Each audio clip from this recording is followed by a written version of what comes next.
Hello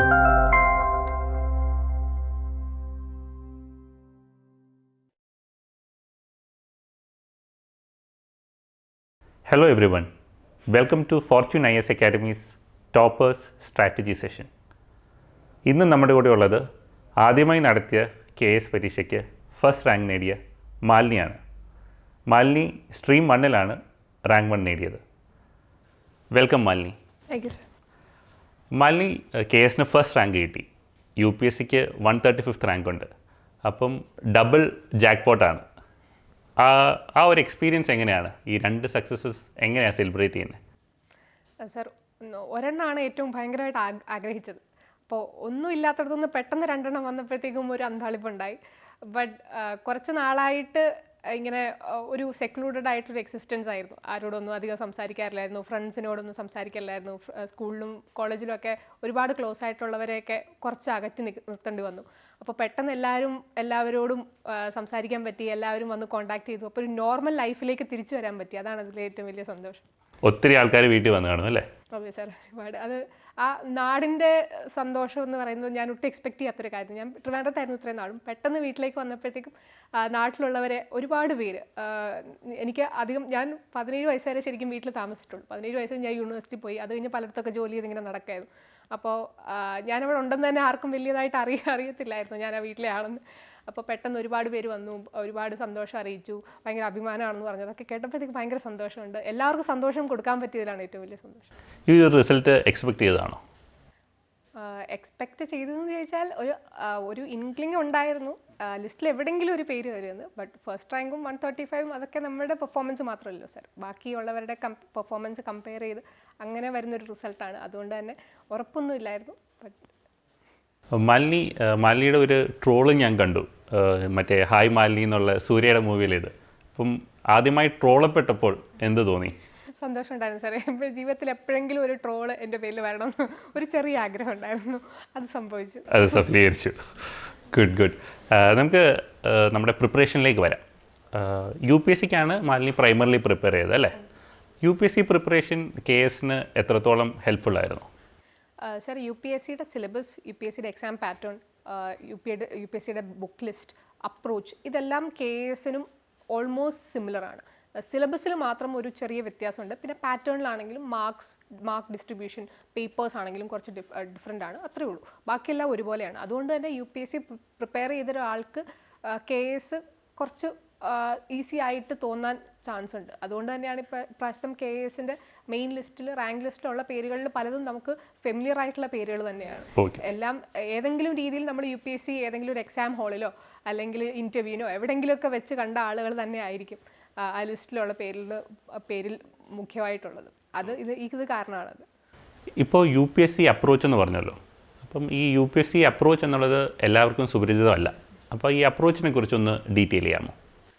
sir, UPSC approach എന്ന് പറഞ്ഞാൽ അതിലൊരു ഫണ്ടമെൻ്റൽ കോൺസെപ്റ്റ്സ് നമ്മൾ ആദ്യം ബിൽഡ് ചെയ്യണം. ഈ ഫണ്ടമെൻ്റൽ കോൺസെപ്റ്റ്സ് ഒക്കെ കിട്ടുന്നതാണ് ന്യൂസ് പേപ്പറിൽ ഇപ്പോൾ ഹെഡ്ലൈൻസ് നമുക്ക് കിട്ടും, അല്ലെങ്കിൽ സ്റ്റാൻഡേർഡ് ടെക്സ്റ്റ് ബുക്സ് നമുക്ക് കിട്ടും. അപ്പോൾ ഈ ഫണ്ടമെൻ്റൽ കോൺസെപ്റ്റ്സിൻ്റെ മേളിലാണ് നമ്മൾ ക്രിട്ടിക്കൽ അനാലിസിസ് ബിൽഡ് ചെയ്യുന്നത്. അതൊരു ഓരോ ടോപ്പിക്കിനെ കുറിച്ചും നമ്മൾ ഓരോ ഒപ്പീനിയൻ ഫോം ചെയ്ത് ബിൽഡ് ചെയ്യുകയാണ്. അപ്പോൾ ആ രീതിയിലായിരിക്കും ക്വസ്റ്റ്യൻസ് വരുന്നത്. UPSCക്കാണെങ്കിലും KSനാണെങ്കിലും ഒരു normal mugging up from textbooks എന്ന് പറഞ്ഞൊരു കോൺസെപ്റ്റ് മേ ബി പ്രിലിംസിന് ഒരു ലെവൽ വരെ ഹെൽപ്പ് ചെയ്യുമായിരിക്കും. മെയിൻസിന് അത് ഹെൽപ്പ് ചെയ്യില്ല. ഒരുപാട് അനലിറ്റിക്കൽ ആയിട്ടുള്ള എബിലിറ്റീസ് ഒന്ന് നമ്മൾ ബിൽഡപ്പ് ചെയ്ത് വന്നാലേ ആ രീതിയിൽ ആൻസർ ചെയ്യാൻ പറ്റുള്ളൂ. ഫോർ ഇൻസ്റ്റൻസ് KSൻ്റെ ഈ വർഷത്തെ ക്വസ്റ്റ്യൻ GS 2-ൻ്റെ അകത്ത് ഒരു ക്വസ്റ്റ്യൻ ഉണ്ടായിരുന്നു, about restructuring centre state finances. അപ്പോൾ സെൻറ്റർ സ്റ്റേറ്റ് ഫിനാൻഷ്യൽ റിലേഷൻസ് എന്താണെന്ന് അറിയണം. അത് നമ്മൾ ലക്ഷ്മികാന്ത് വായിക്കുമ്പോൾ അതിൻ്റെ അകത്തുനിന്ന് പഠിക്കും. പിന്നെ റീസ്ട്രക്ചർ ചെയ്യാൻ എന്താണ്, ഇതിൻ്റെ ഹിസ്റ്ററി അറിയണം. എങ്കിലേ എന്തുകൊണ്ടാണ് റീസ്ട്രക്ചർ ചെയ്യേണ്ടി വരുന്നത് എന്നൊരു ക്വസ്റ്റ്യൻ ആൻസർ വരും. പിന്നെ അത് റീസ്ട്രക്ചർ ചെയ്യുന്ന ഏത് രീതിയിലായിരിക്കണം എന്നറിയണമെങ്കിൽ നമ്മൾ പല കമ്മിറ്റി റെക്കമെൻഡേഷൻസും പല പോളിസി മേക്കിംഗ് ഡോക്യുമെൻറ്റ്സിലെ കാര്യങ്ങളും അറിഞ്ഞിരിക്കണം. ഇതിൻ്റെ വേ ഫോർവേഡും കൊടുക്കേണ്ടി വരും. അപ്പോൾ അതിനനുസരിച്ച് നമ്മൾ ഒപ്പീനിയൻ ഫോം ചെയ്തിട്ടുണ്ടെന്നാണ് അതിനർത്ഥം. അപ്പോൾ ഇത്രയും ഹോളിസ്റ്റിക് ആയിട്ടുള്ള അപ്രോച്ച് ഉണ്ടെങ്കിൽ ഒരു ആൻസർ പെർഫെക്റ്റ് ആയിട്ട് എഴുതാൻ പറ്റുള്ളൂ. ആ അപ്രോച്ച് UPSCന്നാണ് നമുക്ക് KSന് കിട്ടിയത്. ഓക്കെ, അപ്പം ഞാൻ ഒന്ന് സമ്മറൈസ് ചെയ്യുകയാണെങ്കിൽ നമുക്ക് ബേസിക് നോളേജിൻ്റെ കൂടെ ഒരു ക്രിട്ടിക്കൽ അനാലിസിസ് സ്കില്ലും ഡെവലപ്പ് ചെയ്യേണ്ടിയിരിക്കുന്നു അല്ലേ? അതിന് നമ്മൾ ന്യൂസ് പേപ്പർ വായിക്കണം, അതുപോലെ സ്റ്റാൻഡേർഡ് ബുക്സ് വായിച്ചിട്ട് നമ്മുടേതായിട്ടുള്ള ഒരു ഒപ്പീനിയൻ ഫോം ചെയ്യണം അല്ലേ? അല്ലെങ്കിൽ എഡിറ്റോറിയൽ പോലുള്ള കാര്യങ്ങൾ, അല്ലെങ്കിൽ യൂട്യൂബ് ന്യൂസ് അനാലിസിസ്, അതിലൊക്കെ കൂടെ നമുക്ക് ഈ ഒപ്പീനിയൻസ് ഫോം ചെയ്യാം. ഒരു സ്പെസിഫിക് ആയിട്ടുള്ള ഇക്കോണമി ടോപ്പിക്സിനൊക്കെ നമുക്ക് ഒപ്പീനിയൻ ഫോം ചെയ്യാനുള്ള നോളജ് നമുക്ക് ചിലപ്പോൾ ഉണ്ടായിരിക്കില്ല. അത് ബാക്കി ഒരു എക്സ്പേർട്ട് ലെവലിൽ നിൽക്കുന്ന ആളുകൾ സംസാരിക്കുന്നത് വെച്ചായിരിക്കും നമ്മൾ ഒപ്പീനിയൻസ് ഫോം ചെയ്യുന്നത്. ഇപ്പോൾ ബുക്സിനെ കുറിച്ച് പറഞ്ഞു. അപ്പം മാലിനി റെഫർ ചെയ്ത ഒരു ബുക്സ് ഏതൊക്കെയായിരുന്നു, എങ്ങനെയായിരുന്നു അത് റെഫർ ചെയ്തിരുന്നത്? സാർ, നമ്മൾ യൂഷ്വലി സ്റ്റാൻഡേർഡ് ടെക്സ്റ്റ് ബുക്സ് ഒരു ലിസ്റ്റ് ഉണ്ടാവുമല്ലോ, ആ ലിസ്റ്റിലുള്ള ബുക്സ് തന്നെയാണ് വായിച്ചത്. ഫോർ ഇൻസ്റ്റൻസ്, ഇപ്പോൾ പൊളിറ്റിക് ആണെങ്കിൽ ലക്ഷ്മികാന്ത്, ഏൻഷ്യൻ്റ് ഇന്ത്യക്കാണെങ്കിൽ NCERTs ആൻഡ് RS ശർമ്മയുടെ സമ്മറി, ഇക്കോണമി ആണെങ്കിൽ മൃണാൾ പട്ടേലിൻ്റെ PPTs, പിന്നെ അതിൻ്റെ ഒപ്പം ശങ്കർ ഗണേഷിൻ്റെ ഒരു സ്റ്റാൻഡേർഡ് ടെക്സ്റ്റ് ബുക്ക് ഉണ്ട്. അപ്പോൾ അങ്ങനത്തെ കുറച്ച് ബുക്സാണ് റെഫർ ചെയ്തത്. സാർ, ആ ഫുൾ ലിസ്റ്റ് ഞാൻ തരാം, അപ്പോൾ ഷെയർ ചെയ്യാം. ഷുവർ. NCERT ബുക്സൊക്കെ വായിച്ചിരുന്നോ? കാരണം നമ്മൾ UPSCക്ക് ടിപ്പിക്കലി NCERT ബുക്സ് വായിക്കാറുണ്ട്. ഒരു 6 തൊട്ട് 12 വരെയുള്ള NCERT ബുക്സ് വായിക്കാറുണ്ട്. അതിൻ്റെ നോളേജ് KSന് അപ്ലിക്കബിൾ ആണോ? അതെ സാർ, ബിക്കോസ് ഇതിൻ്റെ എല്ലാം ബേസിക് കോൺസെപ്റ്റ്സ് നമ്മൾ പഠിക്കുന്നത് NCERT എന്നായിരിക്കുമല്ലോ. ഫോർ ഇൻസ്റ്റൻസ് 12th വരെ നമ്മൾ NCERT പഠിച്ചിട്ടുണ്ട്. അത് കഴിഞ്ഞ് ഒരു 3 to 4 years ഗ്രാജുവേഷൻ കഴിഞ്ഞ് വരുമ്പോഴത്തേക്കും നമ്മൾ ആ പഠിച്ച കാര്യങ്ങളൊക്കെ മറന്നു പോകാനുള്ള ചാൻസ് കൂടുതലാണ്. അതുകൊണ്ടാണ് നമ്മൾ 6th to 12th NCERTs വായിക്കണം എന്ന് പറയുന്നത്. പക്ഷേ ശരിക്കും 6th തൊട്ട് ഒരു 8th വരെയുള്ള NCERTs വളരെ ബേസിക് ആയിട്ടുള്ള കാര്യങ്ങളാണ്. ഒരുപാട് വായിച്ചോർത്തിരിക്കേണ്ട കാര്യമില്ല. ബട്ട് 9th to 12th ആണെങ്കിൽ ഒരുപാട് ഓർത്തിരിക്കാനുള്ള കാര്യങ്ങൾ അതിൻ്റെ അകത്തുണ്ട്. എസ്പെഷ്യലി ജോഗ്രഫി അല്ലെങ്കിൽ പൊളിറ്റി, ഇക്കോണമി, ഇതിൻ്റെ അകത്തെല്ലാം ഡയറക്റ്റ് ക്വസ്റ്റ്യൻസ് KSനും UPSCക്കും വരാനുള്ള ചാൻസ് ഉണ്ട്. ഫോർ ഇൻസ്റ്റൻസ്, ഇപ്പോൾ ജോഗ്രഫിയിൽ പ്രിലിംസിന് ചോദിച്ച പല ക്വസ്റ്റ്യൻസും NCERTs തന്നെ ആയിരുന്നു, ഡയറക്റ്റ് ആയിരുന്നു. ഓക്കെ. പ്രിലിംസിന് UPSC ആയാലും KS ആയാലും ഏറ്റവും ഹെൽപ്ഫുൾ ആണെന്ന് തോന്നിയ ഒരു ടെക്നിക്ക് എന്താണ്? ഏറ്റവും ഹെൽപ്ഫുൾ ആയിട്ട് തോന്നിയത് എലിമിനേഷൻ ടെക്നിക്ക് തന്നെയാണ്. ബിക്കോസ് നമ്മളൊരു 100 ക്വസ്റ്റ്യൻസ് എടുക്കുമ്പോൾ UPSC ആണെങ്കിൽ മാക്സിമം നമുക്ക് അറിയാവുന്നത് ഒരു 20 to 25 ക്വസ്റ്റ്യൻസേ കാണുള്ളൂ. പഠിക്കുന്നത് എല്ലാം ചോദിക്കണം എന്നില്ല. പക്ഷേ നമ്മൾ ബിൽഡ് ചെയ്തേക്കുന്ന ഫണ്ടമെൻറ്റൽസിൻ്റെ ബേസിസിൽ നമുക്കൊരു ക്വസ്റ്റ്യൻ കണ്ടാൽ നമുക്ക് അറിയാൻ പറ്റും ഈ സ്റ്റേറ്റ്മെൻറ്റ് ശരിയാണോ തെറ്റാണോ. അപ്പോൾ ആ വിധത്തിലുള്ള എലിമിനേഷൻ സ്ട്രാറ്റജീസ് അത് നമ്മൾ പാസ്റ്റ് ഇയേഴ്സ്, ഇപ്പോൾ പ്രിലിംസ് ടെസ്റ്റ് സീരീസിലെ ഒരുപാട് ക്വസ്റ്റ്യൻസ് സോൾവ് ചെയ്യുമ്പോൾ നമ്മൾ ആ ലെവലിലെത്തും. അല്ലെങ്കിൽ previous years UPSC questions solve ചെയ്യുമ്പോൾ ഒരു ക്വസ്റ്റ്യൻ, ഒരു സ്റ്റേറ്റ്മെൻറ്റ് തന്നിട്ട് അത് തെറ്റാണോ ശരിയാണോ എന്ന് മനസ്സിലാക്കാനുള്ളൊരു ലോജിക്ക് നമ്മൾ ആ വഴിയിൽ നമ്മൾ ക്രിയേറ്റ് ചെയ്തെടുക്കും. അല്ലെങ്കിൽ KSൻ്റെ കേസിൽ 1 word ക്വസ്റ്റ്യൻസ് ഒരുപാട്, for instance history of Kerala legislative assembly, അതിൻ്റെ ക്വസ്റ്റ്യൻസ് ഒരുപാട് PSC എക്സാംസിന് ചോദിച്ച ക്വസ്റ്റ്യൻസ് ആയിരിക്കും മിക്കവാറും 1 word. ബിക്കോസ് ഹിസ്റ്ററി എന്ന് പറയുന്നത് ഒരു സ്പെസിഫിക് ആയിട്ടുള്ള കാര്യമാണല്ലോ, അതിൻ്റെ അകത്ത് നമുക്ക് കൂടുതലൊന്നും ചോദിക്കാൻ പറ്റില്ല. ഒരു സ്പാൻ ഓഫ് ടൈമിൽ ഉള്ള കാര്യങ്ങൾ മാത്രം. അത് റിപ്പീറ്റഡ് ആവാൻ ചാൻസ് ഉണ്ട്. അപ്പോൾ അത് റിവൈസ് ചെയ്താലും നല്ലതാണ്. ഓക്കെ. അപ്പോൾ ടെസ്റ്റ് സീരീസ് ഭയങ്കര ഹെൽപ്ഫുള്ളാണ്. അതുപോലെ പാസ്റ്റ് ഇയർ ക്വസ്റ്റ്യൻസ് കേരള പോർഷൻസിന് PSCയും അല്ലാതെ ജനറൽ പോർഷൻസിന് UPSCയുടെയും പാസ്റ്റ് ഇയർ ക്വസ്റ്റ്യൻസ് അല്ലേ? നമ്മളിപ്പോൾ UPSCയും KSയും തമ്മിലുള്ള സിമിലാരിറ്റി പറഞ്ഞു. പ്രിലിംസിന് ഏകദേശം സെയിം അപ്രോച്ച് മതിയെന്നും പറഞ്ഞു. പക്ഷേ UPSCയും KSയും തമ്മിൽ ഡിഫറൻസസും ഇല്ലേ? എന്തൊക്കെയാണ് അത്? സാർ, UPSC KSയും തമ്മിലുള്ള മേജർ ഡിഫറൻസ്, KSന് കുറച്ച് അഡീഷണൽ ആയിട്ടുള്ള കാര്യങ്ങൾ പഠിക്കണം. കേരള റിലേറ്റഡ് ആയിട്ട്, Kerala history, Kerala economy, Kerala geography, പിന്നെ കേരള കറണ്ട് അഫെയർസ് റിലേറ്റഡ് ആയിട്ടുള്ള സ്കീംസ് റിലേറ്റഡ് ആയിട്ടുള്ള കാര്യങ്ങൾ, പിന്നെ Malayalam literature, history of Malayalam literature, അങ്ങനെ കുറച്ച് എക്സ്ട്രാ വരുന്നുണ്ട്. ബാക്കി സിലബസ് എല്ലാം സിമിലറാണ്. ബട്ട് KS മെയിൻസിലേക്ക് വരുമ്പോൾ UPSC മെയിൻസിനെക്കാട്ടിലും നല്ല ഡിഫറൻസ് ഉണ്ട്. ഫോർ ഇൻസ്റ്റൻസ്, UPSC മെയിൻസിന് 9 പേപ്പേഴ്സ് ഉണ്ട്, KS മെയിൻസിന് 3 പേപ്പേഴ്സേ ഉള്ളൂ, ഈച്ച് വർത്ത് 100 മാർക്സ്. UPSC മെയിൻസിനാണെങ്കിൽ ഓരോന്നിനും 250 മാർക്സ് ആണ് നമ്മൾ ആൻസേഴ്സ് ചെയ്തത്. അപ്പോൾ പിന്നെ റൂൾഡ് പേപ്പേഴ്സ് ആയിരിക്കും. UPSC മെയിൻസിനാണെങ്കിൽ കുറച്ച് 10-15 മാർക്ക് ക്വസ്റ്റ്യൻസിന് എല്ലാത്തിനും ഒരേ സ്പേസസ് ആയിരിക്കും അലോട്ട് ചെയ്തിരിക്കുന്നത്. KSന് കുറച്ചൊരു ഡിഫറെൻറ്റ് സ്ട്രാറ്റജിയാണ് വേണ്ടി വരുന്നത്. ഫോർ ഇൻസ്റ്റൻസ്, 3 മാർക്സിന് ചിലതിന് 2 പേജസ് തന്ന ആൻസേഴ്സ് ക്വസ്റ്റ്യൻസ് ഉണ്ട്, ചിലതിന് 4 ലൈൻസേ ഉണ്ടാവുള്ളൂ. അപ്പോൾ ഓരോന്നും അപ്രോച്ച് ചെയ്യുന്നത് ഡിഫറെൻ്റ് ആയിരിക്കും. ഇപ്പോൾ നമ്മൾ സ്പേസ് മാനേജ്മെൻറ്റിനെ കുറിച്ച് പറഞ്ഞു. പലരും എന്നോട് ചോദിച്ചൊരു ഡൗട്ട് എന്ന് ചോദിച്ചാൽ, ഇപ്പോൾ ഒരു 5 മാർക്കർ ക്വസ്റ്റിന് തന്നെ KSൻ്റെ ആൻസർ ബുക്ക്ലെറ്റിൽ ചില 5 മാർക്കേഴ്സിന് കുറച്ച് സ്പേസേ ഉള്ളായിരുന്നു, എന്നാൽ ചില 5 മാർക്കേഴ്സിന് ഒത്തിരി സ്പേസ് ഉണ്ടായിരുന്നു. അപ്പോൾ മാലിനി എങ്ങനെയാണ് അത് അപ്രോച്ച് ചെയ്തത്? പേപ്പർ ഫില്ല് ചെയ്യുന്നുണ്ടായിരുന്നോ അതോ കുറച്ച് സ്പേസ് വിടുന്നുണ്ടായിരുന്നോ? സാർ, അതൊരു അൺഎക്സ്പെക്റ്റഡ് സർപ്രൈസ് ആയിരുന്നു. KSൻ്റെ ഒരു പ്രസിഡൻ്റ് ഇല്ലാത്തത് കൊണ്ട് തന്നെ എങ്ങനെയാണ് ഒരു ക്വസ്റ്റ്യൻ വരുന്നത്, ഒരു ക്വസ്റ്റ്യൻ എത്ര സ്പേസ് ഉണ്ട്, അങ്ങനെ ഒരു ഐഡിയ ഇല്ലാതെയാണ് പോയത്. അപ്പോൾ ഞാനിങ്ങനെ മുനി സാറിനെ വിളിച്ച് തലേദിവസം ചോദിച്ചപ്പോൾ സാർ എന്നോട് പറഞ്ഞു, നീ ഒന്നും എക്സ്പെക്ട് ചെയ്യരുത്, നേരെ അവിടെ പോവുക, ഇൻസ്ട്രക്ഷൻസ് വായിക്കുക, ക്വസ്റ്റ്യൻ പേപ്പർ നോക്കുക, ബുക്ക്ലെറ്റിൽ എത്ര സ്പേസ് ഉണ്ടെന്ന് നോക്കുക, അന്നേരം തീരുമാനിക്കുക എന്ത് ചെയ്യണം എന്നുള്ളത്, എങ്ങനെ എത്ര ടൈമിൽ അഡ്ജസ്റ്റ് ചെയ്ത് ഓരോ ആൻസേഴ്സ് എഴുതുക എന്നുള്ളത് അന്നേരം തീരുമാനിച്ചാൽ മതി. അപ്പോൾ അങ്ങനെ ഒരു ഓപ്പൺ മൈൻഡ് ആയിട്ടായിരുന്നു എക്സാമിന് പോയത്. പിന്നെ ഈ 3 മാർക്കും 5 മാർക്ക് ക്വസ്റ്റ്യൻസ് പലതിനും പല സ്പേസസ് ഉണ്ടായിരുന്നു. പക്ഷേ ഈ സ്പേസ് മൊത്തം ഞാൻ ഫില്ല് ചെയ്തിട്ടാണ് വന്നത്. ബിക്കോസ് UPSCക്ക് നമ്മൾ 3 hours 250 മാർക്സിൽ എഴുതി ശീലിച്ചതുകൊണ്ട് തന്നെ അങ്ങനെ ഒരു ടൈം ക്രഞ്ചായിട്ട് വന്നില്ല. ഇപ്പോൾ ഫോർ ഇൻസ്റ്റൻസ് ബാങ്കിങ് എന്ന് പറഞ്ഞൊരു ക്വസ്റ്റ്യൻ ഉണ്ടായിരുന്നു, challenges and concerns of Indian banking. അതിന് 2 പേജായിരുന്നു ഉള്ളത്. അപ്പോൾ സമയം കിട്ടുമെന്ന് ഉറപ്പില്ലാത്തതുകൊണ്ട് ഞാൻ ആദ്യം ഒരു പേജ് എഴുതി, അത് കഴിഞ്ഞ് ബാക്കിയുള്ള ക്വസ്റ്റ്യൻസ് അറ്റംപ്റ്റ് ചെയ്ത് തിരിച്ചു വന്ന് ആ എക്സ്ട്രാ കിടക്കുന്ന സ്പേസ് മൊത്തം ഫില്ല് ചെയ്തു. അങ്ങനെയാണ് പോയത്. ഓക്കെ, ഇപ്പോൾ പറഞ്ഞു കേസ് ആദ്യമായിട്ടാണ് നടക്കുന്നത്, പ്രീസിഡൻ്റ് ഇല്ലായിരുന്നു എന്ന്. അപ്പം എന്തെങ്കിലും സർപ്രൈസ് ഉണ്ടായിരുന്നോ കേസ് മെയിൻസ് എക്സാമിന്? മാലിനി എക്സ്പെക്ട് ചെയ്യാത്ത എന്തെങ്കിലും സർപ്രൈസ് ഉണ്ടായിരുന്നോ? എത്ര മാർക്കിനാണ് ഓരോ ക്വസ്റ്റ്യൻസ് വരിക എന്ന് നമുക്കറിയില്ലായിരുന്നു. അത് തന്നെയായിരുന്നു ഏറ്റവും വലിയ സർപ്രൈസ്. ഇപ്പോൾ 3-5 മാർക്സ് ആയിരുന്നു വന്നത്. അപ്പോൾ റൂൾഡ് ആയിട്ടുള്ള പേപ്പർ ആയിരുന്നു ഏറ്റവും വലിയ സർപ്രൈസ്. വളരെ കഷ്ടപ്പെട്ടാണ് നമ്മൾ റൂൾഡിൽ നിന്ന് അൺറൂൾഡിലേക്ക് എഴുതി പ്രാക്ടീസ് ചെയ്തത്. പെട്ടെന്ന് തിരിച്ചു വന്നു, റൂൾഡ് പേപ്പർ തന്നെയായി. പിന്നെ കുറച്ച് റെസ്ട്രിക്റ്റഡ് ആയിട്ടുള്ള സ്പേസ് ആയതുകൊണ്ട് ആവശ്യത്തിലധികം എഴുതണ്ട, ഏറ്റവും ഇമ്പോർട്ടൻ്റ് ആയിട്ടുള്ള കാര്യങ്ങൾ മാത്രം എഴുതിപ്പോയാൽ മതി. അങ്ങനെ ഒരു കാര്യമുണ്ടായിരുന്നു, എസ്പെഷ്യലി 3 മാർക്കേഴ്സിൽ. ഓക്കെ, അപ്പോൾ ഈ ഏറ്റവും ഇമ്പോർട്ടൻ്റ് ആയിട്ടുള്ള കാര്യം എഴുതുമ്പം നമ്മളത് ബുള്ളറ്റ് പോയിൻറ്റ്സിലാണോ എഴുതിയത്, പാരഗ്രാഫിലാണോ എഴുതിയത്? സർ, 2 ടൈപ്പിലുള്ള ആൻസേഴ്സും വന്നിട്ടുണ്ട്. ഫോർ ഇൻസ്റ്റൻസ് ഇപ്പോൾ mandate system after world war 1 എന്ന് പറഞ്ഞൊരു ക്വസ്റ്റ്യനിൽ ഒരു ഫുൾ പേജ് ആയിരുന്നു അതിൻ്റെ ആൻസർ എഴുതാനുള്ള സ്പേസ്. അതിനെക്കുറിച്ച് ഒരുപാടൊന്നും എഴുതാൻ എനിക്ക് അറിയില്ലായിരുന്നു, അതുകൊണ്ട് അതിൻ്റെ ഒരു പാരഗ്രാഫ് രീതിയിലാണ് പോയത്. But on the other hand ഇപ്പോൾ GS 2 വന്നപ്പോൾ ഫണ്ടമെൻ്റൽ ഡ്യൂട്ടീസ് 5 എണ്ണം ലിസ്റ്റ് ചെയ്യാൻ പറഞ്ഞു. അപ്പോൾ അതിൽ 5 എണ്ണം മാത്രം ലിസ്റ്റ് ചെയ്ത്, അത് കൂടുതലൊന്നും എഴുതാനില്ല, ഇൻട്രൊഡക്ഷൻ ഒന്നും എഴുതിയില്ല, 5 എണ്ണം പോയിൻ്റായിട്ട് ലിസ്റ്റ് ചെയ്ത് നിർത്തി. ഓക്കെ, ഈ 3 മാർക്കേഴ്സും 5 മാർക്കേഴ്സും തമ്മിലുള്ള ടൈം മാനേജ്മെൻറ്റ് എങ്ങനെയായിരുന്നു? ഇത് തമ്മിൽ അപ്രോച്ചിൽ എന്തെങ്കിലും ഡിഫറൻസ് ഉണ്ടായിരുന്നോ? അതിൻ്റെ ടൈം അലോക്കേറ്റ് ചെയ്തത് എങ്ങനെയായിരുന്നു? സർ, ഞാൻ 3 മാർക്സിനുള്ള ക്വസ്റ്റ്യൻസ് എല്ലാം എത്ര മണിക്കൂറിനകം എഴുതി വെക്കുമെന്ന് എക്സാം ഹോളിൽ ഞാൻ തീരുമാനിച്ചു. അപ്പം പിന്നെ 5 മാർക്ക് ക്വസ്റ്റ്യൻസും ഇത്ര അവേഴ്സ്. നമ്മൾ UPSC അങ്ങനെ തന്നെയാണല്ലോ ചെയ്യാറ്. അപ്പോൾ ആദ്യത്തെ 10 മാർക്ക് ക്വസ്റ്റ്യൻസ് കുറേ വരുമ്പോഴത്തേക്കും 1 hour 15 minutes 10 മാർക്കേഴ്സ് എല്ലാം ഫിനിഷ് ചെയ്യും. ബാക്കി വരുന്ന സമയം കൊണ്ട് 15 മാർക്കേഴ്സ് എല്ലാം ഫിനിഷ് ചെയ്യും. ആ പാറ്റേൺ തന്നെ ഇവിടെ യൂസ് ചെയ്തു. ഓക്കെ, UPSCയുടെ സ്ട്രാറ്റജി തന്നെ നമ്മളിവിടെയും ടൈം മാനേജ്മെൻറ്റ് അലോക്കേറ്റ് ചെയ്തു. അതായത് 3 മാർക്സിന് ഇത്രയും സമയം വേണം, 5 മാർക്സിന് ഇത്രയും സമയം വേണമെന്ന് ആദ്യമേ കാൽക്കുലേറ്റ് ചെയ്തിട്ടു, എന്നിട്ട് അത് ഫോളോ ചെയ്തു അല്ലേ? ഓക്കെ, മെയിൻസ് ആൻസർ റൈറ്റിങ്ങിൽ കണ്ടൻറ്റ് പോലെ തന്നെ ഇമ്പോർട്ടൻ്റ് ആണ് നമ്മുടെ പ്രസൻറ്റേഷൻ അല്ലേ? നമ്മുടെ പ്രസൻറ്റേഷൻ എൻഹാൻസ് ചെയ്യാൻ വേണ്ടി മാലിനി എന്തൊക്കെ ടെക്നിക്സാണ് കേസിന് ഉപയോഗിച്ചത്? സർ, UPSCക്ക് യൂസ് ചെയ്യുന്ന ചില ടെക്നിക്സ് ഉണ്ട് നമ്മൾ വാല്യൂ അഡീഷന് വേണ്ടിയിട്ട് ചെയ്യുന്നത്. ഫോർ ഇൻസ്റ്റൻസ് മാപ്സ് യൂസ് ചെയ്യും, ഡയഗ്രാംസ് യൂസ് ചെയ്യും, അല്ലെങ്കിൽ ഒരു ഫ്ലോ ചാർട്ട്, സ്പൈഡർ ഡയഗ്രാംസ്. ഇതൊന്നും ചെയ്യാനുള്ളൊരു സ്പേസ് KSൻ്റെ ആൻസർ ഷീറ്റ്സിലില്ലായിരുന്നു, എല്ലാം റൂൾഡാണ്.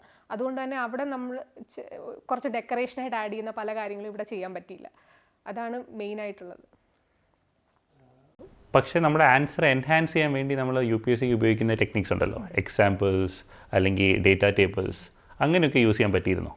സർ, അതാണ് നമ്മുടെ ആൻസറിന് ഒരു എഡ്ജ് കൊടുക്കുന്നതെന്ന് എനിക്ക് തോന്നുന്നു. ഫോർ ഇൻസ്റ്റൻസ് നമ്മൾ UPSCയുടെ കാര്യം നോക്കുമ്പോൾ അവിടെ essay അല്ലെങ്കിൽ എത്തിക്സ് ഓപ്ഷണൽ ഈ പേപ്പറിലൊക്കെ ആയിരിക്കും ഒരുപാട് മാർക്ക് ഡിഫറൻസസ് വരുന്നത്. നമ്മുടെ റാങ്ക് തമ്മിലുള്ള ഡിഫറൻസ് അല്ലെങ്കിൽ നമ്മൾ ലിസ്റ്റിൽ വരുന്നുണ്ടോ എന്നൊരു ഫാക്ടർ, അതെല്ലാം ഇതായിരിക്കും ഡിസൈഡ് ചെയ്യുന്നത്. ഇവിടെ എല്ലാവർക്കും ഒരേ ആൻസർ ഷീറ്റ്സ് ആയതുകൊണ്ട് തന്നെ പിന്നെ റൈറ്റിംഗ് സ്കിൽസിൽ അധികം നമുക്ക് ഫോക്കസ് ചെയ്യാനും സമയമില്ല. എല്ലാം റൂൾഡ് ആൻസർ ഷീറ്റും റെസ്ട്രിക്റ്റഡ് സ്പേസും ആയതുകൊണ്ട്. അതുകൊണ്ട് തന്നെ KSന് കുറച്ച് എക്സാമ്പിൾസ് അല്ലെങ്കിൽ കേസ് സ്റ്റഡീസ് അങ്ങനത്തെ കുറച്ച് കാര്യങ്ങൾ ഇൻക്ലൂഡ് ചെയ്യാൻ പറ്റുമെങ്കിൽ ഗവൺമെൻറ് സ്കീംസ് ഒക്കെ എക്സാമ്പിൾസ് ആയിട്ട് കൊടുക്കാൻ ഞാനങ്ങനെ ബ്രാക്കറ്റിൽ കൊടുത്താണ് പോയത്. എന്തൊക്കെ പോയിന്റുകൾ ചെയ്തിട്ടുള്ളൂ അതിലെല്ലാം ബ്രാക്കറ്റ്സിൽ ഒരു ഡേറ്റ സബ്സ്റ്റാൻഷിയേറ്റ് ചെയ്യാനായിട്ട് കൊടുത്തിട്ടുണ്ടായിരുന്നു. ഓക്കെ, ഹാൻഡ് റൈറ്റിംഗ് ഇതൊരു ഇമ്പോർട്ടൻറ്റ് ഫാക്ടറാണോ? സർ, ഇൻസ്ട്രക്ഷൻസിൽ പറയുന്നത് സ്കാൻ ചെയ്തിട്ടാണ് ആൻസർ ഷീറ്റ് അപ്ലോഡ് ചെയ്യുന്നതെന്നാണ്. അതുകൊണ്ട് തന്നെ എനിക്ക് തോന്നുന്നു ക്ലാരിറ്റി ആൻസർ ഷീറ്റ് നമ്മൾ ഒരു ഇവാലുവേറ്ററിൻ്റെ ലൈഫ് ഈസി ആക്കുക എന്നുള്ളതാണല്ലോ ബേസിക്കലി ഇതുപോലത്തെ എക്സാംസിൻ്റെ ഒരു ഇമ്പോർട്ടൻ്റ് ആയിട്ടുള്ള കാര്യം. അപ്പോൾ അതുകൊണ്ട് തന്നെ സ്കാൻ ചെയ്യുമ്പോൾ ക്ലിയർ ആയിട്ട് വരണം. അത്രയും കുറച്ച് സ്പേസ് ഇട്ടോ അല്ലെങ്കിൽ ആൻസർ ഹാൻഡ് റൈറ്റിംഗ് അത്ര നല്ലതല്ലാത്തവർക്ക് കുറച്ച് സ്പേസ് ഇട്ട് കുറച്ച് ക്ലിയർ ആക്കി കൊടുത്താൽ നല്ലതായിരിക്കും എന്ന് തോന്നുന്നു. എനിക്ക് തോന്നുന്നു ഞാൻ KSൻ്റെ ക്വസ്റ്റ്യൻ പേപ്പർ ഒന്ന് അനലൈസ് ചെയ്തപ്പം UPSCക്കാളും കുറച്ചുകൂടെ സ്പെസിഫിക് ആണ് അല്ലേ, കുറച്ചുകൂടെ പോയിൻറ്റഡ് ആണ്. നമുക്ക് UPSC മെയിൻസിന് കുറച്ചുകൂടെ ജനറിക് ആയിട്ട് കുറച്ച് കാര്യങ്ങൾ എഴുതാൻ പറ്റും. KSന് അങ്ങനെ മാലിക്കും ഫീൽ ചെയ്തോ കുറച്ചുകൂടെ സ്പെസിഫിക് ആയിരുന്നു എന്ന്? അതെ, വളരെ സ്പെസിഫിക് ആയിട്ടുള്ള ക്വസ്റ്റ്യൻസ് വന്നിട്ടുണ്ടായിരുന്നു. ബിക്കോസ് ആ ക്വസ്റ്റിനെ കുറിച്ച് നമുക്ക് ഒന്നും അറിയില്ലെങ്കിൽ ഒന്നും എഴുതാൻ പറ്റില്ല എന്ന രീതിയിലുള്ള ക്വസ്റ്റ്യൻസ് ഉണ്ടായിരുന്നു. ഫോർ ഇൻസ്റ്റൻസ് ഇപ്പോൾ GS3-ലാണെങ്കിൽ സ്കൈ ഐലൻഡ്, വെസ്റ്റേൺ ഗട്ട്സിലെ സ്കൈ ഐലൻഡ്സിനെ കുറിച്ചൊരു ക്വസ്റ്റ്യൻ ഉണ്ടായിരുന്നു. പിന്നെ ഗ്രീൻ കെമിസ്ട്രി എന്ന് പറഞ്ഞൊരു ക്വസ്റ്റ്യൻ ഉണ്ടായിരുന്നു. ഇതൊക്കെ നമുക്ക് ഉള്ള ഫണ്ടമെൻ്റൽ നോളജ് വെച്ച് അതിൻ്റെ അകത്ത് ബിൽഡ് ചെയ്ത് എഴുതാവുന്നതേ ഉള്ളൂ. But at the same time സ്ക്രീനിൽ അവ ഇൻസ്ട്രക്ഷൻസിലുണ്ടായിരുന്നു, സ്ക്രീനിൽ ഒരു സൈഡിൽ സ്കാൻ ചെയ്ത ആൻസർ ഷീറ്റും അതിൻ്റെ തൊട്ട് അടുത്ത സൈഡിൽ ആൻസർ കീയും ആയിരിക്കും. അങ്ങനെയാണ് ഇവാലുവേറ്റ് ചെയ്ത് പോകുന്നതെന്ന് ഇൻസ്ട്രക്ഷൻസിലുണ്ടായിരുന്നു. അപ്പം പെരിഫറലായിട്ടുള്ള പോയിന്റ്സ് വന്നു കഴിഞ്ഞാൽ അത് നമുക്ക് മാർക്ക് കിട്ടാതിരിക്കാനുള്ള ചാൻസ് വളരെ കൂടുതലായിരിക്കും. അതുകൊണ്ട് തന്നെ ഒരുപാട് തള്ളരുത്, ഏറ്റവും കൂടുതൽ സ്പെസിഫിക് ആയിട്ടുള്ള കാര്യങ്ങൾ മാത്രം എഴുതുക. ബട്ട് ഇതുപോലത്തെ ഗസ് ചെയ്യാൻ പറ്റുന്ന ക്വസ്റ്റ്യൻസ് വന്നു കഴിഞ്ഞാൽ അത് വിടാതിരിക്കുക, നിങ്ങൾക്ക് ഉള്ള നോളജ് വെച്ച് അത് ആൻസർ ചെയ്യാൻ ശ്രമിക്കുക. ബിക്കോസ് പ്രിലിംസ് പോലെയല്ലോ, നെഗറ്റീവ് മാർക്കിങ് വരുന്നില്ല. അതുകൊണ്ട് തന്നെ നമ്മളിപ്പോൾ പ്രിലിംസിനെ കുറിച്ച് സംസാരിച്ചു, മെയിൻസിനെ കുറിച്ച് സംസാരിച്ചു, ഇനിയുള്ളത് ഇൻ്റർവ്യൂ ആണ്. മാലിനി നേരത്തെ പറയുകയുണ്ടായി, ഇൻ്റർവ്യൂ കഴിഞ്ഞപ്പോൾ ഒരു പോസിറ്റീവ് വൈബ് ഉണ്ടായിരുന്നു, KSൻ്റെ ലിസ്റ്റിലേക്ക് വരും എന്നൊരു പ്രതീക്ഷ അപ്പോഴാണ് ശരിക്കും ഉണ്ടായത് അല്ലേ? അപ്പോൾ ആ ഇൻ്റർവ്യൂ എക്സ്പീരിയൻസിനെ കുറിച്ചൊന്ന് ഡീറ്റെയിൽ ചെയ്യാമോ? ഇൻ്റർവ്യൂ എക്സ്പീരിയൻസ് എൻ്റെ September 3 ആയിരുന്നു ഒരു ഇൻ്റർവ്യൂ. UPSC interview September 21. അപ്പോൾ ആ അൾട്ടിമേറ്റ് ഷോ ഡൗണിന് മുമ്പുള്ളൊരു ഇൻ്റർവ്യൂ ആയിരുന്നു.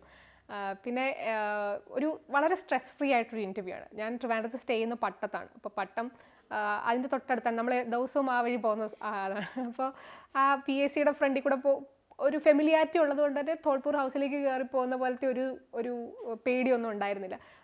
കയറി ചെന്നപ്പോൾ തന്നെ വളരെ കോഡിയലായിട്ടുള്ളൊരു ബോർഡായിരുന്നു. അവിടെ PSCയിലുള്ള ആളുകളാണെങ്കിലും ഭയങ്കര ഫ്രണ്ട്ലി ആയിട്ടുള്ള ആളുകളാണ്, നമുക്ക് എല്ലാ ഹെൽപ്പും ചെയ്തു തരുന്ന ആളുകളാണ്. കയറി ചെന്നപ്പോഴത്തേക്കും സാറ് ഇരിക്കാൻ പറഞ്ഞു, വേണമെങ്കിൽ ഒരു ഗ്ലാസ് വെള്ളമൊക്കെ കുടിച്ചോളൂ, ഷീൽഡൊക്കെ എടുത്തോളൂ, അങ്ങനെയൊക്കെ പറഞ്ഞു. അപ്പോൾ വളരെ they put me at ease, അങ്ങനെ വേണമെങ്കിൽ പറയാം. ഇൻ്റർവ്യൂ ഇംഗ്ലീഷിലായിരുന്നോ മലയാളത്തിലായിരുന്നോ? ഓൾമോസ്റ്റ് ഫുള്ളി ഇംഗ്ലീഷിലായിരുന്നു. ഇടയ്ക്കൊരു മാം പെട്ടെന്ന് മലയാളത്തിലേക്ക് ഷിഫ്റ്റ് ചെയ്തപ്പോൾ കുറച്ച് നമ്മൾ ആ ഫ്ലോയിൽ പറഞ്ഞു പോയപ്പോഴത്തേക്കും പെട്ടെന്ന് മലയാളത്തിലേക്ക് വന്നപ്പോൾ ഫോമൽ ടേംസ് ഒന്നും കിട്ടിയില്ല. അപ്പോൾ അവർക്ക് തോന്നി എനിക്ക് മലയാളം അറിയില്ലയോ എന്നൊരു സംശയം തോന്നി. അതുകൊണ്ട് എന്നോട് EFLU പോയിട്ട് ഇംഗ്ലീഷ് പഠിച്ച് മലയാളം മറന്നുപോയോ എന്ന് അറിയാനായിട്ട് ഒരു മലയാളം പോം റിസൈറ്റ് ചെയ്യാൻ പറഞ്ഞു. അങ്ങനെയാണ് ഇൻ്റർവ്യൂ എൻഡ് ചെയ്തത്. ഏത് പോയായിരുന്നു റിസൈറ്റ് ചെയ്തത്? ONV സാറിൻ്റെ അമ്മ എന്ന് പറഞ്ഞപ്പോൾ. ഇൻ്റർവ്യൂവിന് ചോദിച്ചാൽ വേറെ ഏതെങ്കിലും ക്വസ്റ്റ്യൻ ഇപ്പം പെട്ടെന്ന് മെമ്മറിയിൽ വരുന്നുണ്ടോ? സർ പല ബേസിസിലാണ് അവർ ക്വസ്റ്റ്യൻ ചോദിച്ചത്. ഫോർ ഇൻസ്റ്റൻസ് കറണ്ട് അഫയേഴ്സ് ബേസിസിൽ കുറച്ച് ക്വസ്റ്റ്യൻ ചോദിച്ചു. അത് ഒളിമ്പിക്സ് നടന്നുകൊണ്ടിരുന്ന സമയമായിരുന്നു. അപ്പോൾ 1.3 ബില്യൺ ആളുകളുള്ള ഇന്ത്യയിൽ ഇത്രയും ഒളിമ്പിക്സ് മെഡൽ കുറച്ച് കിട്ടാനുള്ള കാരണം എന്താണ്, അത് ഇമ്പ്രൂവ് ചെയ്യാനായിട്ട് നമുക്ക് എന്തൊക്കെ ചെയ്യാൻ പറ്റും. പിന്നെ അഫ്ഗാനിസ്ഥാൻ റിലേറ്റഡ് ആയിട്ടുള്ള കുറച്ച് ക്വസ്റ്റ്യൻസ്, ഇതെല്ലാം കറണ്ട് അഫയേഴ്സ് ബേസിസിലുള്ള ക്വസ്റ്റ്യൻസ് ആണ്. പിന്നെ കുറച്ച് എൻ്റെ ബാക്ക്ഗ്രൗണ്ട് ബേസ്ഡ് ആയിട്ടുള്ള ക്വസ്റ്റ്യൻസ്, ഫോർ ഇൻസ്റ്റൻസ് കൊളീജിയം സിസ്റ്റത്തിനെ കുറിച്ചുള്ള ഒപ്പീനിയൻ. പിന്നെ ജുഡീഷ്യറിയിൽ നമ്മൾ ഇംഗ്ലീഷ് തന്നെ, ഹയർ ജുഡീഷ്യറിയിൽ ഇംഗ്ലീഷ് മാത്രമാണ് യൂസ് ചെയ്യുന്നത്, അതിലെന്തെങ്കിലും കുഴപ്പങ്ങളുണ്ടോ, അതെങ്ങനെ കുറച്ചുകൂടി ഡെമോക്രാറ്റൈസ് ചെയ്യാനായിട്ട് എന്തൊക്കെ ചെയ്യാം, അങ്ങനെ കുറച്ച് ക്വസ്റ്റ്യൻസ് വന്നു. നമ്മളിപ്പോൾ ഡീറ്റെയിൽഡ് ആയിട്ട് തന്നെ കേസിൻ്റെ പ്രിലിംസ്, മെയിൻസ്, ഇൻ്റർവ്യൂ എല്ലാം കവർ ചെയ്തു.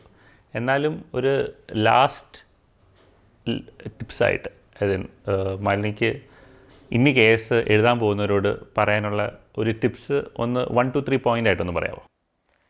സർ, UPSCയുടെ അതേ പാറ്റേണും അതേ സിലബസും ഒക്കെ തന്നെ ആയതുകൊണ്ട് തന്നെ UPSCക്കും KSനും പാരലായിട്ട് പഠിക്കുന്നതായിരിക്കും നല്ലത്. UPSCക്ക് ഇൻഡെപ്ത് ആയിട്ട് പഠിച്ചു കഴിഞ്ഞാൽ KS ക്രാക്ക് ചെയ്യാൻ കുറച്ചും കൂടി ചാൻസസ് കൂടുതലാണ്. KSന് മാത്രമായിട്ട് പഠിച്ചു കഴിഞ്ഞാൽ കോസ്റ്റ് ബെനിഫിറ്റ് റേഷ്യോ ചിലപ്പോൾ കുറച്ച് കുറയാൻ ചാൻസ് ഉണ്ട്. ബിക്കോസ് നമ്മളൊരു എൻറ്റയർ വേൾഡ് ഹിസ്റ്ററി ടെക്സ്റ്റ് ബുക്കൊക്കെ വലിയ ബുക്കാണ്, ഒരു 1000 പേജിൻ്റെ ബുക്കാണ്. അത് മൊത്തം വായിച്ച് കഴിയുമ്പോൾ UPSCയും കൂടെ എഴുതുന്നല്ലായിരുന്നു നല്ലത്. പിന്നെ മെയിൻസ് ആണെങ്കിലും ആൻസർ റൈറ്റിംഗ് ഒരുപാട് പ്രാക്ടീസ് ചെയ്യുക. ആ ടൈം കൺസ്ട്രെയിൻ വെച്ചിട്ട് ആ സ്പേസ് മാനേജ് ചെയ്ത് ആൻസർ ചെയ്യാൻ പഠിക്കുക. ഏത് ക്വസ്റ്റ്യൻ വന്നാലും, ഫോർ ഇൻസ്റ്റൻസ് ഇപ്പോൾ ഒരു തുള്ളൽ ക്രിട്ടിക്കലി അനലൈസ് ചെയ്യാനായിട്ടൊരു ക്വസ്റ്റ്യൻ ഉണ്ടായിരുന്നു. ആ ക്വസ്റ്റ്യന് 4 ലൈനേ ഉള്ളായിരുന്നു. അപ്പോൾ അതിൽ ഇൻട്രൊഡക്ഷൻ എഴുതാൻ പറ്റില്ല, കൺക്ലൂഷൻ എഴുതാൻ പറ്റില്ല, ക്രിട്ടിക്കലി അനാലിസിസ്, അപ്പോൾ 2 സെൻറ്റൻസ് നമുക്ക് എഴുതാൻ പറ്റുള്ളൂ. അപ്പോൾ ഏറ്റവും റെലവൻ്റ് ആയിട്ടുള്ള കാര്യങ്ങൾ ആ സ്പേസിൽ തന്നെ എഴുതി പഠിക്കാനായിട്ട് നോക്കുക. പിന്നെ കറണ്ട് അഫയേഴ്സ് ഇപ്പോൾ നോക്കുമ്പോൾ ഇന്ത്യയുടെ ഇൻ്റർനാഷണൽ റിലേഷൻസും Indian current affairs, international relations അത്രയും മാത്രമല്ല, അതിൻ്റെ അപ്പുറത്തേക്ക് നമ്മൾ കേരള കറണ്ട് അഫയേഴ്സും കൂടെ കുറച്ച് സ്പെസിഫിക് ആയിട്ട് പഠിക്കേണ്ടി വരും. UPSCക്ക് നമ്മളത് അധികം ചെയ്യാറില്ല.